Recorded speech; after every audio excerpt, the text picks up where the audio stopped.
Teenage Mutant Ninja Turtles, Teenage Mutant Ninja Turtles, Teenage Mutant Ninja Turtles, Teenage Mutant Ninja Turtles, Teenage Mutant Ninja Turtles, Teenage Mutant Ninja Turtles. Holy fuck-a-magoo! We just watched fucking Rise of the Teenage... That's not it, Chief. That ain't it. I can't say holy fuck-a-magoo. Wow! We just got done watching Rise of the Teenage Mutant Ninja Turtles. Teenage Mutant Ninja Turtles, Teenage Mutant Ninja Turtles, Teenage Mutant Ninja Turtles, heroes in a half shell, turtle power. New cartoon, original cartoon by Nickelodeon. It aired on Nick, which means they own it. And, man, wow. Wow. It's pretty fucking sick. There's a hesitation doing a review like this, particularly because of who we are. We tend to talk about things that we like, you know? We most of the videos that we've posted as Vic and Hope so far have been shows that we watch and we really like it. We give our recommendation. Yeah. We have good takeaways, because generally if we watch something and we don't like it, we don't feel motivated to talk about it. Unless it's really bad. Yeah. And this one is like, by the end of it, it's now gotten into like this really, really special place for me. And you, I think, even more than me, somehow. Somehow. It's like this show was made for us, and it's like, it's incredible. And so I wanna go forward being like, you know, we're loud people, we exaggerate a lot. But, like, this one I really do, like, I really want people to watch this, you know? Yeah. I don't want it to come off as, like, we're it's not lip service. Yeah. We're not making it bigger than it really is. As much as we like to exaggerate at times. Yeah. And we'll tell you that Inuyasha is amazing. Yeah. And I'll tell you, like, we're gonna talk about it, and if you think that it sounds like something you could like, please watch it. Please. It's very hard to find. We'll get into that. But, like, we're going to separate this into probably 2 videos, because we want to give a solid recommendation review without any spoilers, so you can just go and watch the show, because it's really cool.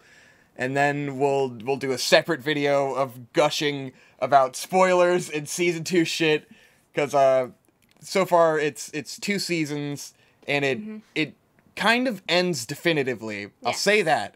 Like, it has an ending. It goes so huge at the end that you're like, this is the end. It obviously got canceled or something. Like, something happened. Yes. This is the end. There's no way it's going to continue or renew. It is definitively over in a way that I've never seen a cartoon be definitively over. Maybe they could keep it going, but I really don't think the creators would want that. Like, the way they ended this. This was a very solid ending. It's pretty open and shut. But yeah, so I really want to recommend this, and it's really hard to find, which is a big shame right now. That's the most frustrating thing when it comes to this show, because this show is fucking gorgeous. I love aesthetically everything about this show. The animation is beautiful and fluid, and the characters are so expressive, and there's just so much going on. The color palette is amazing. There's so much awesome shit going on the screen at all times that it's really frustrating that this isn't streaming legally anywhere. Well, without a giant paywall is the thing. Okay, yes. I was going to say the only way you can get a decent copy of this is to get it through YouTube or Amazon, and then you're paying $60 for the 2 seasons of the show, which not everyone can do. Yeah, because it's available through YouTube TV, because YouTube TV is just TV. It's just TV cable. Through YouTube, and it has on demand. So, like, you could watch it because it's on Nickelodeon. Nickelodeon is on YouTube TV, but that's $65 a month. Fucking nuts. No. Maybe you could get away with getting a free trial.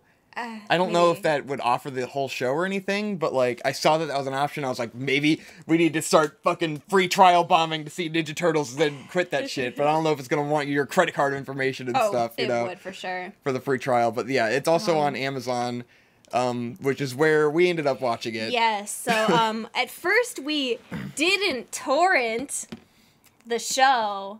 But the audio may or may not have been absolute dog shit. So I decided I liked the show enough that I bit the bullet and I bought the second and third seasons on Amazon for $20 a pop. Yeah, it does not come cheap. And like it's out there on your back of the woods streaming sites, but like it's not in a good enough quality to do the show justice, and it's really such an animation heavy show that you really want to be watching it in the best quality to really take it in and not have pixelated garbage everywhere. So I wouldn't recommend going to your Kiss cartoons and shit like that. No. Like it's just not the same. I don't know if you download it from there, maybe it's better. I can't say I'm recommending. I'm sure, like, I am bad at the internet, so maybe people know where they can find this and it's out there, or maybe we can generate the demand for it to be more easily accessible. I have a feeling that I guess there's supposed to be a movie coming down the pipeline. Yeah, there's a movie scheduled for 2021. Yeah, so I think it'll get dropped on Netflix because it's open and shut. I can hope that's the case. Yeah. We did brainstorm for a while if there was a way we could find a way to share this. I don't know a way we can legally do it. So unfortunately, it's a little bit hard to come across if you're not willing to either watch it in worse quality or break the paywall. Yeah. Anyways, enough about that shenanigans. Let's get into fucking what makes this show so goddamn good. So the clickbait of this video is probably going to be, this is the Gurren Lagann of cartoons.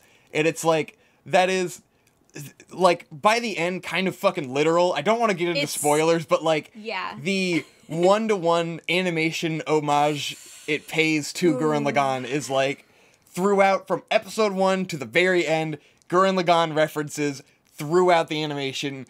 Kamina sunglasses everywhere, like, drills everywhere, like, references constantly. It's obviously super influenced by Imaishi and Studio Trigger. Akira, you see a couple references for sure. It's obviously heavily influenced by anime. Yeah, and I'll put some of this on the screen, hopefully, because there's literally like one-for-one shot references to Akira and stuff. Like, it is like every time I see it, it just blows my mind. The Sakuga is just off the fucking rails. Which, that's actually how I found this show. Yeah. It wasn't even on my radar. I happened to be following a Twitter that posts Sakuga, and I kept seeing them post this Ninja Turtles Sakuga. And I was like, what the fuck is this? Like, it looks beautiful, but I've never heard of this cartoon. I have no idea what's going on. Yeah. And one day I was just like, oh, I'll look into it. And I convinced Victor to watch it with me, and now here we are. Yeah. So let's dial it back a bit. Been gushing a lot. Want to give the framework for what the fuck this really is. Okay. So Rise of the Ninja Turtles, it's really like, first of all, it has no pretensions about being anything but a kid's show. Until maybe the very end. Like, it is a tween show, you know? Yes. Like, I would say 10 to 14. Like, that's the demographic this is reaching. But I think this is, like, the best execution of hitting that demographic and having it be a really good cartoon, you know? Yeah. Where it's like, it never feels like you're watching something for babies, or like, you feel like it's not a little bit, you might feel like a child watching it, where you're, because it scratches a big itch of like, this is what I wanted when I was a kid from Ninja Turtles, and I never felt like I got it. Yeah. And this really delivers on like the potential of Ninja Turtles I saw as a kid that the cartoons I had when I was a kid never reached. Because I had the TMNT animated show, which was like very sort of grim feeling. The characters had like no expression at all. They had like the eyes that are just white, you know, like the classic Ninja Turtles design. And it kind of wasn't as humorous. Like, I grew up on, first of all, these Ninja Turtles live action movies, which are silly as fuck, you know? Because like the 80s Ninja Turtles cartoon was silly as fuck, based on a comic that wasn't, you know, took itself more seriously, and then the cartoons went, this is Ninja Turtles, fucking make it goofy. I'm not a super huge, like, Ninja Turtles lore. I don't know everything about Ninja Turtles. Yeah. I grew up with the trilogy of live-action Ninja Turtles films that I fucking loved and internalized, and I reference them constantly still. Pork rinds. It's in my blood. It's in my DNA. It's in my code. So this Ninja Turtles cartoon to me feels like the closest thing to, like, the comedy and the fun of those movies mixed in with, like, the action action spectacle that you really wanted as a kid out of Ninja Turtles, where like the old cartoons, they would always, like, anytime they get into a fight, their weapons get put away. They'll always draw them, and then they'll have like a normal fist fight, you know? The villains were always boring. It was just boring. Sword to punch you. The characters all became very stagnant over the years. Donatello's always kind of had a hard to put down personality, where it's like he's the smart guy, but they don't really know what to do with him. Michelangelo's the funny guy, but they're all kind of the funny guy. I was gonna say, they're all kind of funny. But then, like, in the cartoons, like, Raphael and Leonardo end up too much, like, grim leader guy, you know? My experience, I mean, minus these movies, the perception, and I didn't grow up with Ninja Turtles the way Victor did. Yeah. I was only introduced to these movies as a grown adult, and this is the first Ninja Turtles cartoon I've watched. Wow, yeah. So I have much less experience than you do, but in my knowledge, like, Raphael has always kind of been an asshole. Like, he's kind of a dick? Is that right? Well, he's, yeah, sort of. Because they give him the New York gang, he's Raphael, and he's got anger issues. He's always an angry one. You know, he's the loner, he's angry, and, like, they over time just lean more and more into that part of his character and don't let him be fun with the other turtles, you know? Yeah, like he's a wet blanket kind of thing. Like, oh, you guys are goofing around too much. Reel it in. Leonardo gets pigeonholed into being like, he's the leader, he's the serious one, he's the Robin of the crew, you know? He's becomes boring, he loses personality, he has to be the leader, whatever. And then, you know, Donatello, he's a smart guy. And Michelangelo is a party dude. Like, that's what his role is, but it's they're kind pretty of one-dimensional. You know, the Michael Bay movies are the worst examples of all of these things, where it's just like you totally lose grasp of like they have no charisma whatsoever, and they completely suck. Except that they're attracted to hot chicks. Ayy. Yeah.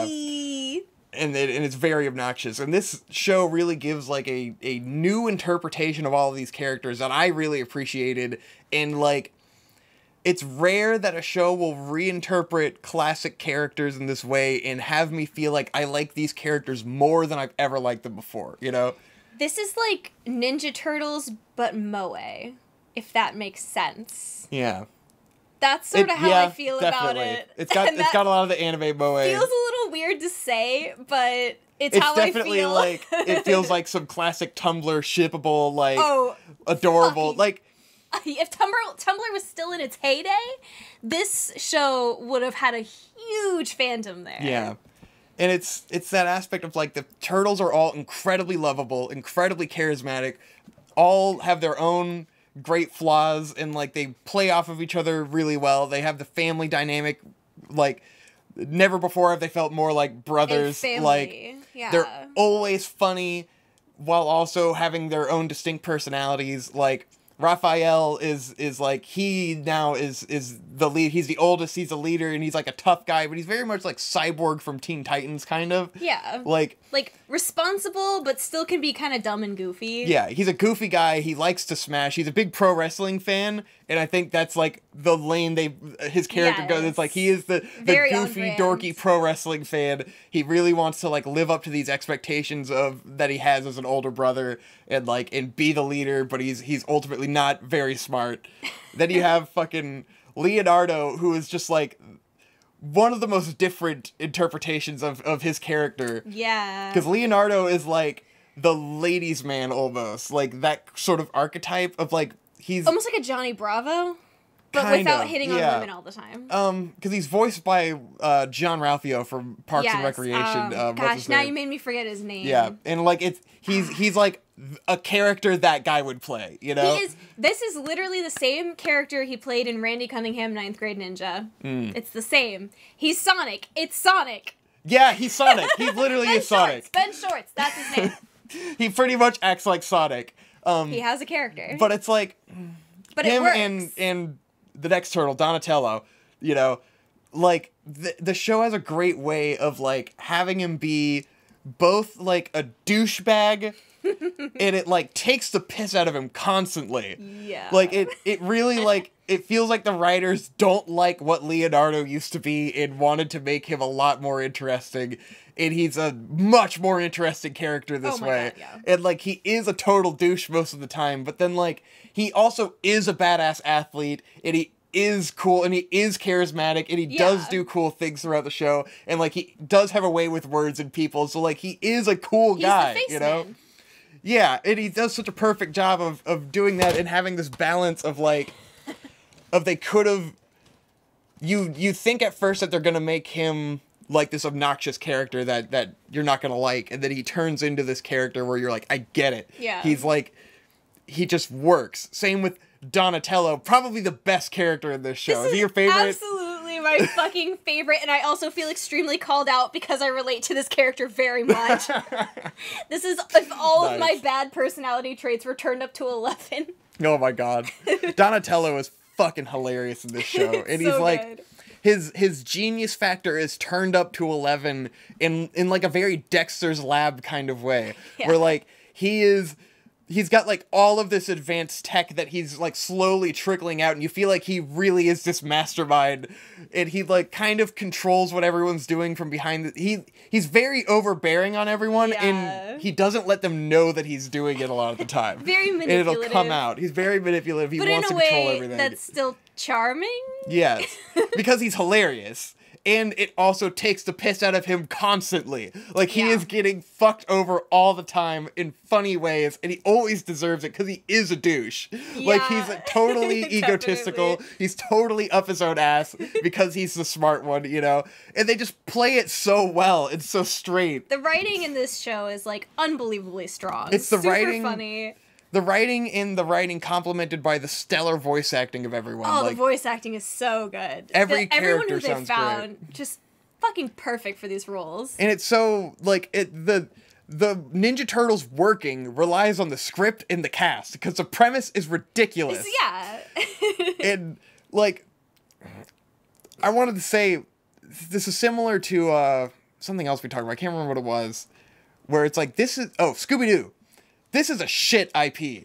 Like, Scoob. Let's be real. Ninja Turtles has never been good. It was never good to begin. Like, it's just one of those things where, like, yes, I know, I loved it as a kid. A lot of people love it. I get it. Like, I get why it's great, but also, it's not good. It does not, it's like unfathomable if you took out your cultural context of what the fuck this is and your personal said, attachment. like, why is this a huge blockbuster franchise? I don't know. And why does it get constant iterations all the time that always flop? Like, they're never super successful. It's always just this weird IP that just stays in this limbo and just exists forever with these new iterations, and it's never reached its full potential. And this show, I feel like, really delivers on, like, what this show could have been. And I want to say, you don't have to be a Ninja Turtles fan to like this show at all. No. It really has nothing fucking...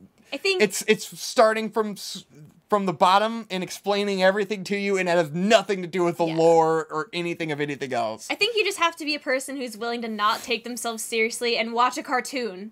Like, that's really the baseline of what you need to enjoy this show. Yeah, because I will say, like, as much as we gush about it, like, episode 1 is pretty... It's rough. Like, yeah, it's rough. It suffers from the kids show formula of, like, they're trying to cram a lot into one episode and have it be really epic, and there is constant musical score changes, like boom, boom, boom, boom, boom, boom, just like song, sting, song. It feels very like early 4Kids animation, like Foxbox kind of shit. The only time there's bits of silence is to punctuate a joke. Yeah. That's the only time there's quiet in the first episode. So it feels very pilot episode-y. Very much so. And then it kind of has that rocky start of like very kids show formula episodic thing going on. I would say episode 1 a little rough, and then like up to episode maybe 5 I was on the fence, like it's alright, I don't really know if I'm sold on this yet. Yeah. But it's really the more you grow with the turtles and you realize like how good their dynamic is, and you start to just be like, man, some of the shit gets really funny, and then, like, the animation is so consistent from the very beginning. Like, that's obviously the draw, but I was expecting, like, oh, this is gonna be one of those things where it's, like, really pretty, and you kind of just gotta get through whatever to see Sakuga, you know? Yes. But this, I by the end, it's like, I wouldn't just say, oh, go watch the Sakuga for this. No. I would say, watch the show. The whole show. I really like it. I really enjoy it. If you're a cartoon fan, you should be watching this. Would I recommend it to most adults? No. Adults don't watch cartoons. Yeah, adults don't watch cartoons. You gotta be someone who appreciates a good cartoon. You gotta know? be someone who enjoys cartoons and wants a good cartoon and can appreciate that, you know? Yeah. Because, like, it is amazing, but it is a cartoon. Yeah. So I don't want to go on too long, but I do want to talk a bit about Splinter. He is another completely reimagined character. Definitely. Down to his backstory and everything. But It's all just like... Because he starts off as, like, a comically deadbeat dad, like a subversion of Splinter, where it's like he's just terrible, and he's like an absent father, and he's like lazy, he doesn't give a fuck. He and just like, sits in his recliner all day and asks him to bring him fucking food and shit. And he does remarkably get developed really well over the course of the show, to the point where you understand him and why he is the way he is, and you like him a lot. But he is consistent in the way that he is like a lazy fuck. The whole way through until the very end, he is just like a lazy bastard. He's a lazy fuck. Definitely when you first meet Splinter, I was disgusted. Yes. I was like, this man is disgusting. They go hard to make him... I do not want to see him. He's very grotesque. He's super grotesque. Oh, and April O'Neil. April... This is by far the coolest and most relevant April has ever been in Ninja Turtles. Because she's, in every version I've seen, she's always been, like, the girl, and then, like, as soon as plot picks up, get her out. Yep. You know? Get her away. Fighting? Alright, bye. Put her out of there. She doesn't really have a purpose. She made sense back in the day as a reporter or whatever. All that back... Fuck it. This is a completely different character with the same name. And I like that they went that way, because they don't need to do the same shit again, you know? Yeah. They literally could have given her a different name and it would be it wouldn't matter, you know? I mean, like, it's not the same character at all. But... Doesn't matter. She is a much better character than April O'Neil has ever been. She's... Basically, her sort of gimmick towards the beginning is that she's like a high school kid and she's working various jobs. She's a classic character who's got every job in the city kind of thing. Yeah. Where like every episode she's got a different job. Not every episode, but every episode that she's in. Yeah. She always has a new job, and that like gets the turtles into a new thing to get them in a new situation. And it starts off very like gimmicky. You're not sure where they're going with it, but then she does become like a worthy member of the team, and you are excited to see her, and she's not obnoxious or shitty. She's a total badass, you're like, fuck yeah, dude. It's great. And she has lots of great moments. She has character growth. It's great. She gets a goo waifu. A waifu made of goo. There's yokai in this show. Yeah, because, like, it just kind of does its own thing. Yeah. And it's, like, the central plot of this is that, like, the turtles... There's, like, a bad guy who's a yokai, and he created them with ooze-skeetos. He created the ooze. He was trying to make a army of mutants to take over the human world. Right. And he created the Ninja Turtles, and Master Splinter was this guy named Lou Jitsu, who is a hilarious action movie star, who is the Turtles' idol. They don't know he was Lou Jitsu. This is a spoiler, but I'd rather you just hear the spoiler and be excited when you see it. But he was a Bruce Lee character, and he was turned into the Rat by Baron Draxon, the bad guy, who was voiced by John Cena. He's voiced by John Cena for 8 episodes, and then it's a different dude. Oh, okay. So he wasn't always John Cena. I guess he didn't know that it was going to be such a central character. I think John Cena probably was initially like, oh, that'll be fun, and then he was like, oh, wait, I have to do this more, like, consistently. But yeah, so the turtles are constantly going between the human world and the yokai world, and the yokai world is a lot of fun. It's always just like... There's so many good, like, secondary antagonists and yokai. It's so much fun. A lot of the villains I didn't like at first. But they grow on you. Yeah, they grow on you. They really do. It has its own whole cast of unique guys to this show that are all wacky and hilarious. Like, it's got some pretty nice comedy in there. It really, I mean, it's all just so good. Also, it's a fun time. You didn't address Mikey's personality, but... I got skipped over Michelangelo. I would best describe it as, like, low-key yandere? A little bit? Nah. Low-key. He's the artist, low-key you know? yandere, they turn him into, like, the whimsical artist. He's kind of like the guy from Atlanta. The one, fucking... L. God damn it. What's his name? Lakeith Stanfield. Lakeith Stanfield, yeah. Like that. He's kind of that kind of character where he's like... But he's just like an aloof kind of good boy with moments of brilliance, and like he's very little brother, like kind of does his own thing. He's very positive and charismatic, and he's perhaps the most emotionally intelligent. Yeah, definitely. he's the most in tune with emotions and spirits and being a good boy, and it's a very interesting character, you know? There's not a lot of characters to compare him to. Yeah. He's pretty good. Because, like, there's times where he does sort of have a hair trigger about certain things. Yeah. Like, certain things trigger him immediately, and he goes into, like, a completely switched and he has personality. His what's the word? Dr. Light Touch? Dr. Light Touch, Something where he like goes, that. "It's time for Dr. Light Touch," and then he just, like... I did not say that right. It'll be a situation where you're supposed to delicately handle it, and then he goes into it and just... There we go. Delicate touch. You got it. Dr. I was like, I'm Delicate not touch. right. Hang on. And then he just, like, yanderes on people and screams at them and stuff, and it's pretty fun. Low-key yandere. Yeah. And, the action's always great. They give the turtles these unique, spirit weapons with their own powers. Leonardo can create portals with the sword. Raphael turns into, like, a fucking spirit he can, like, armor. manifest his spirit and make it big. Donatello gets spirit goggles where he can see magic stuff, and then Michelangelo has a fucking flaming ball and chain that it's very loose on what the fuck it does, but when it does things, it's fucking cool. Here's like me. But it really allows for, like, fucking badass dynamic action scenes. And it's fucking sick, man. I don't want this video to be too long because I want people to watch it, but Yeah. Hey. fucking watch this show. You've heard about glitch text. Fuck that shit. This is the shit. Yeah. Go watch Rise of the Teenage Mutant Ninja Turtles. Put it on Netflix right now so the people can watch it. This is not a request. This is a demand. Yeah. Spread the word. I do think this is going to be like a sleeper hit. Where, like... God, I can only think this is hope. going to be the kind of thing where the more it's made available, the more people will find it and talk about it, and it'll have that underground spread that eventually, like, hopefully gets up, you know?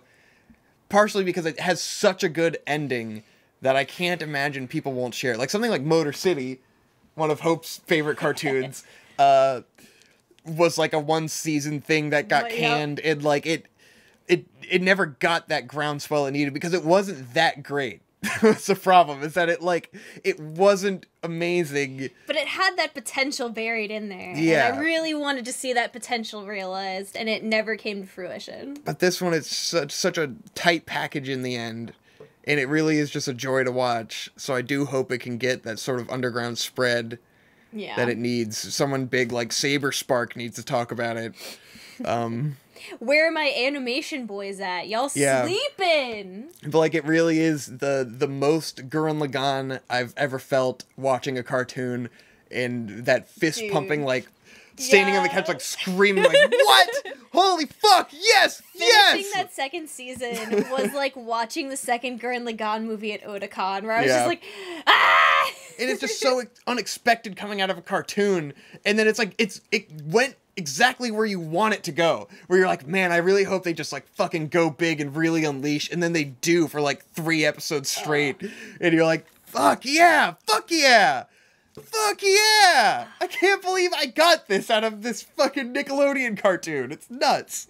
American animation has never flexed so hard. Dude. Never flexed so hard. Avatar, I mean, pretty cool. Pretty neat. Pretty cool, but like, it doesn't have the Imaishi factor that this shit had, you know? No drills in Avatar. It doesn't scratch that trigger itch that I've been missing for like 10 fucking years. This is the new Trigger show. Alright. Go watch it. Bye! Bye!